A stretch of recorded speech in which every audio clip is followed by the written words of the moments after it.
تو یہاں بتا رہے ہیں کہ یہ جو حروف کے نام ہیں یہ عامل نہ ہو، عامل کی غیر موجودگی میں اعراب سے خالی ہوتے ہیں۔ کیوں خالی ہوتے ہیں؟ لفقدی موجبہ و مقتدی ہی، اعراب کے موجب، اعراب کو لازم کرنے والے، اعراب کے مقتدی، اعراب کا تقاضا کرنے والے کے مفقود ہونے کی وجہ سے۔ اعراب کا تقاضے کرنے والا کوئی ہے ہی نہیں، تو اس پر اعراب کہاں سے آئیں گے؟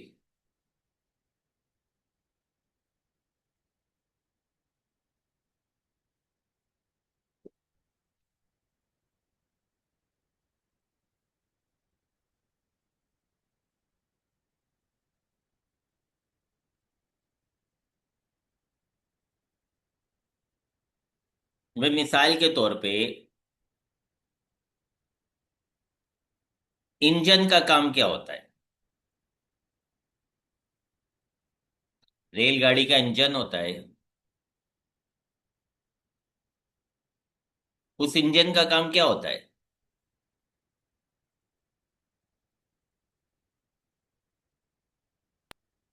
ریل کے چلانا، ڈبوں کو۔ ڈبوں کو چلانا، بوگیوں کو چلانا۔ اب اگر اس کے پیچھے بوگیاں ہی نہیں ہوں گی، اگر اس کو اکیلا چھوڑ دیا جائے، تو پھر اس کو ان معنی پر انجن نہیں کہا جا سکے گا جو معنی ابھی ہم نے بیان کیے کہ انجن کیا کرتا ہے؟ بوگیوں کو چلاتا ہے، ڈبوں کو چلاتا ہے۔ اگر اس کو اکیلا کر دیا جائے، ڈبے پیچھے سے ہٹا دیے جائے، بوگیاں پیچھے سے ہٹا دی جائے، تو ان معنی پر اسے انجن نہیں کہا جا سکے گا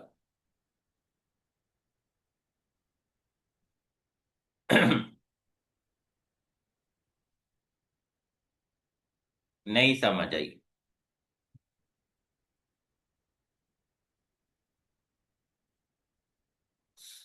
بھائی میں کون ہوں؟ پھر تو وہ استاد صاحب انجن خالی چلتی رہے گی، ہاں انجن خالی چلتی رہے گی، لیکن آپ استاد صاحب ہی۔ میں، ہاں ساتھ ساتھ ہوں، چلے صحیح ہے۔ اب آپ سب چلے جائیں، آپ میں سے کوئی بھی نہ ہو،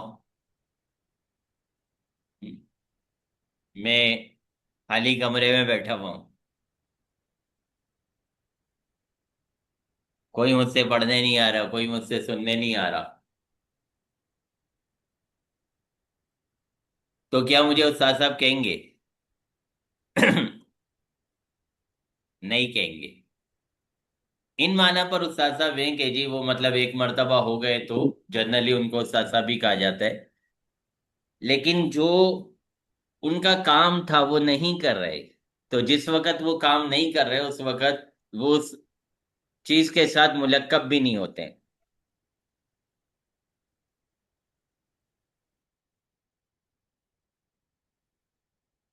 کوئی اور مثال لے لیتے ہیں۔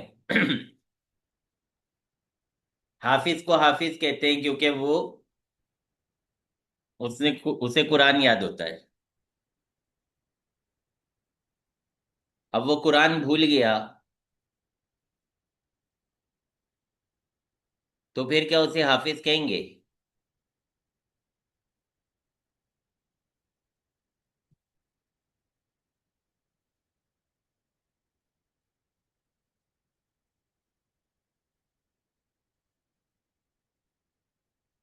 ہاں جی، حافظ صاحب قرآن پاک بھول گئے یاد کر کے، اب ان کو حافظ کہیں گے؟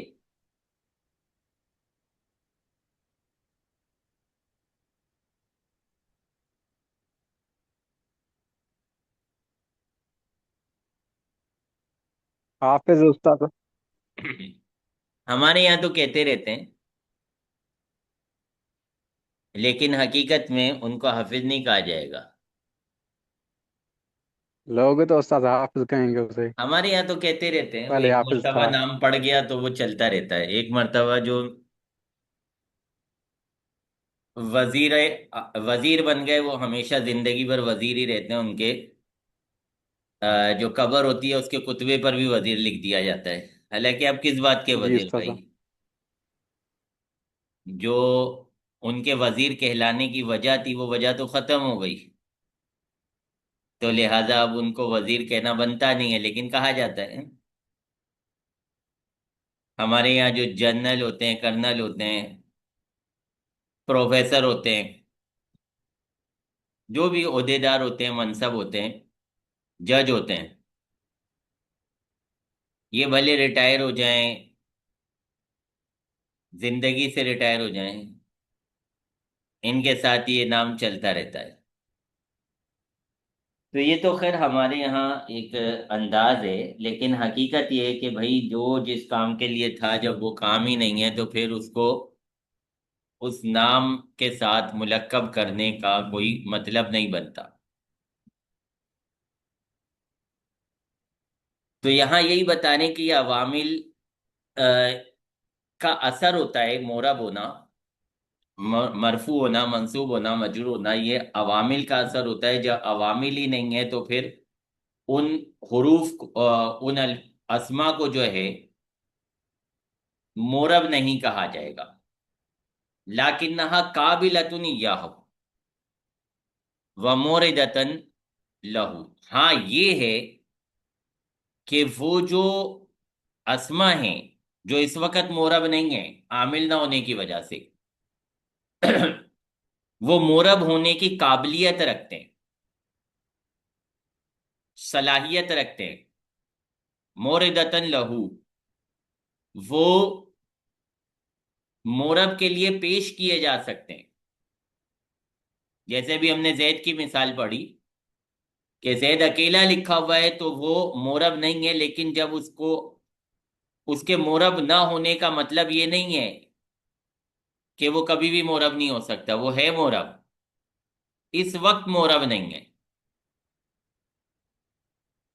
جبکہ اس کے مقابلے میں جو حاضہ ہے وہ مورب نہیں ہے، وہ کبھی بھی مورب نہیں ہوگا، اس میں مورب ہونے کی صلاحیت ہی نہیں ہے۔ اذ لم تناسب مبنی الاصلی، صلاحیت کیوں ہے ان میں؟ کیونکہ یہ مبنی الاصل کے مشابہ نہیں ہے۔ اگر مبنی الاصل کے مشابہ ہوتے تو پھر تو ان کو بالکل ہی مورب کی کیٹیگری سے نکال دیتے، ہمیشہ کے لیے مبنی ہو جاتے، لیکن یہ ہمیشہ کے لیے مبنی نہیں ہے، اس وقت جب ان پر عامل نہیں ہے اس وقت وہ مورب نہیں ہے۔ وَلِذَالِكَ قیل، اسی وجہ سے کہا جاتا ہے کہ صاد و قاف مجموعہ فیہما بین الساکنین،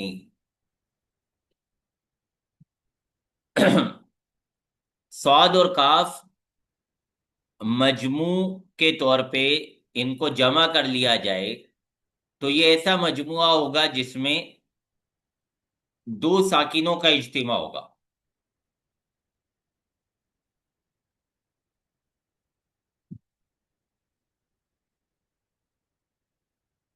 اسم جب مورب ہوتا ہے تو اس کے اندر سکون تو نہیں آتا نا، اس میں مورب کی کتنی حالتیں ہوتی ہیں؟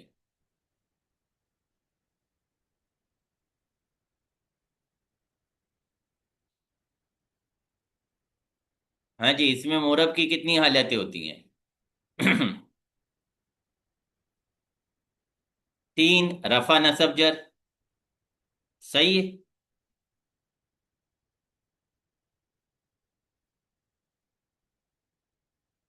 صحیح ہے بھائی؟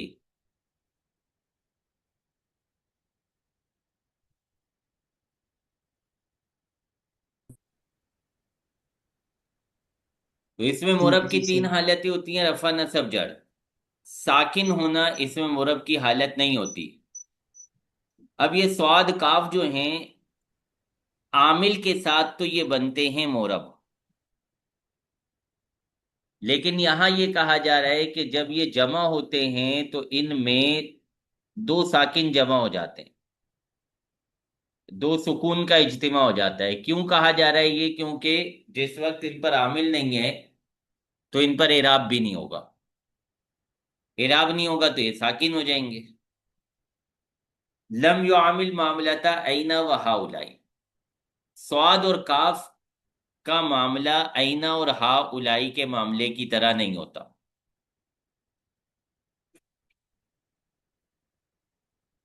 اینا کب مورب ہوتا ہے؟ ہاں جی، اینا کب مورب ہوتا ہے؟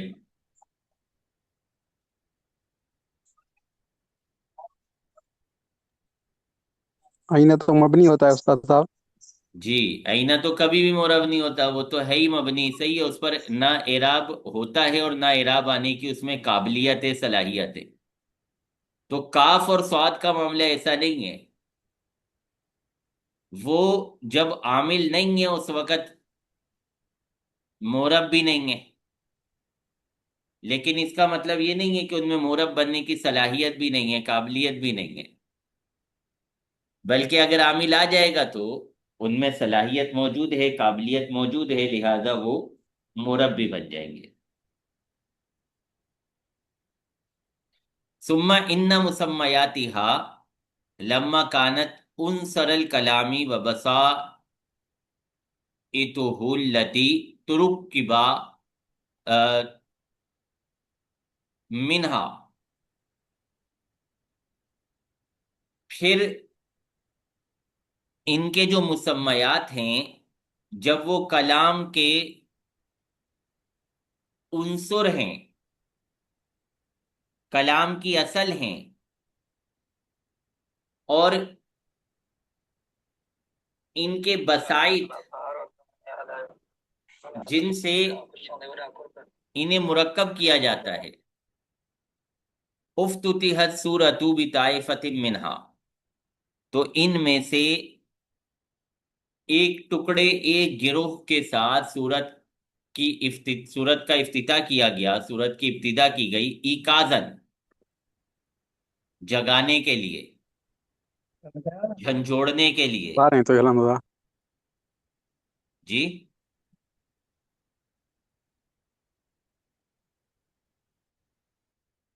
کیا کہہ رہے ہیں؟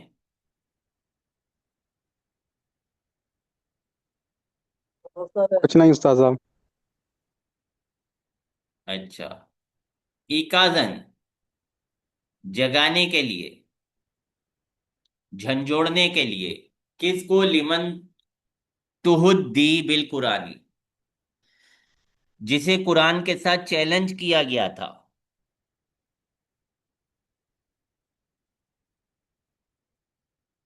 قرآن نے چیلنج دیا ہے نا.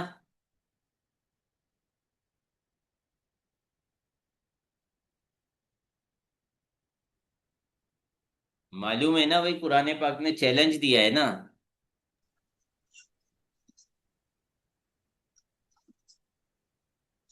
جی جی.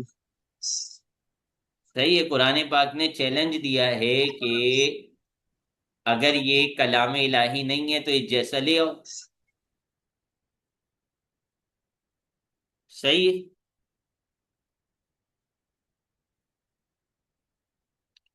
اب جن کو چیلنج دیا ہے ان کو جگایا جا رہا ہے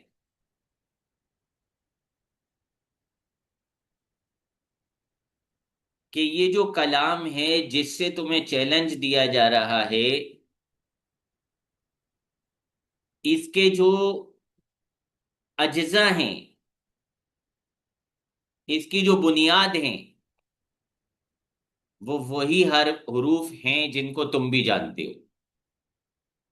وہ الف ہے، وہ لام ہے، وہ میم ہے.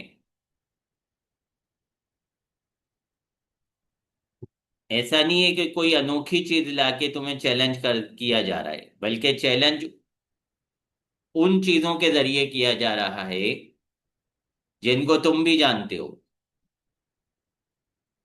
جن کو تم بھی استعمال کرتے ہو. تو یہ ان کو جھنجھوڑنا ہے، ان کو جگانا ہے. تنبیہن، تنبیہ کرنا ہے، علی اس بات پر کہ ان المتلو و علیہم کلام منظوم، کہ جو ان پر تلاوت کیا جا رہا ہے وہ ایک ایسا کلام ہے جس کو پرویا گیا ہے مما ینظمون منہم کلامہم، ایسے حروف سے، ایسے اجزاء سے جس سے یہ لوگ اپنے کلاموں کو بھی پروتے ہیں، اپنے کلاموں کو بھی ترتیب دیتے ہیں. صحیح ہے جی.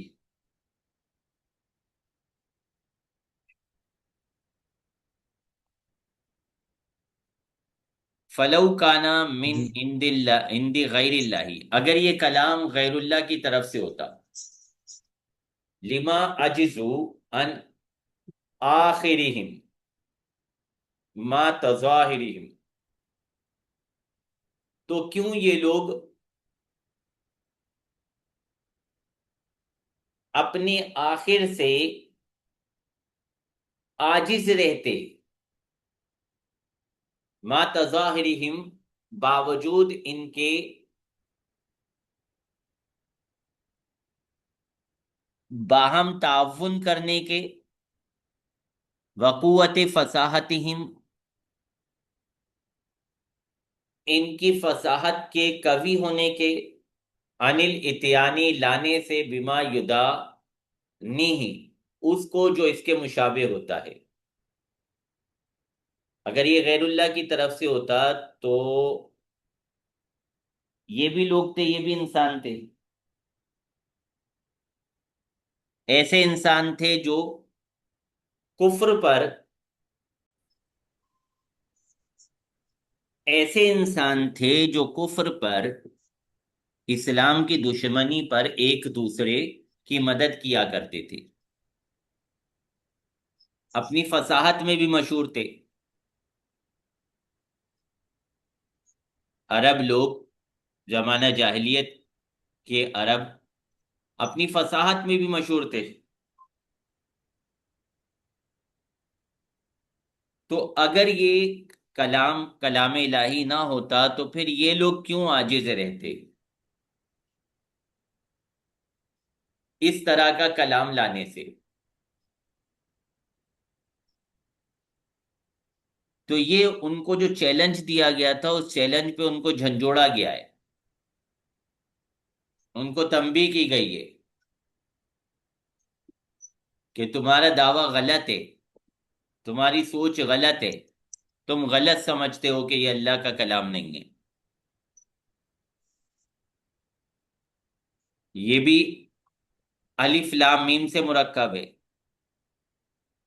ان حروف ہجا سے مرکب ہے جن کو تم جانتے بھی ہو، استعمال بھی کرتے ہو.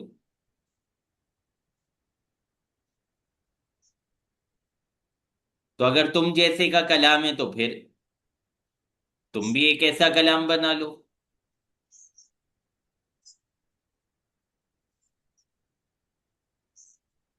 صحیح ہے جی.